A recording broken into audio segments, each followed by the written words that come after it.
سل مسجدونه جوړ کا دومره ثواب نه لري لکه ته چې خپل اولاد نیک جوړ کی.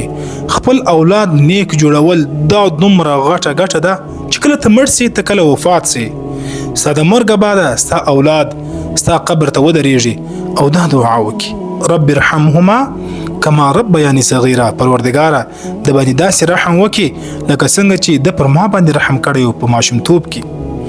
او داسې اولاد چې کله ته مړ سي تا پسې 2 رکعات نفل ادا کړي تا پسې د قرآن تلاوت وکړي او تا په نیکو دعاګانو کې یاد وساتي. الله اکبر. نیک اولاد د 100 مسجدو جوړولو څخه زیات ثواب لري. نن سبا پلاران د اولادو مخې ته بې بسه دي. اولادونه یې موبایل استعمالوي شپه ورځ نه لمونځ نه د قرآن تلاوت سته دوی هیڅ پروا نه لري.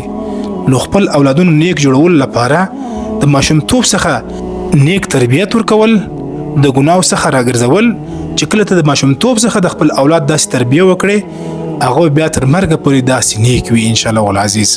که چیرې خدای مکه ته داسې اولاد شاته پرېږدې چې سبا ته مړ سي هغه بیا تا پسې نه د قرآن تلاوت کوي تا پسې یو دعا کوي نه یو خیرات در پسې کوي داسې اولاد دا د انسان لپاره بیا عذاب دی ثواب نه.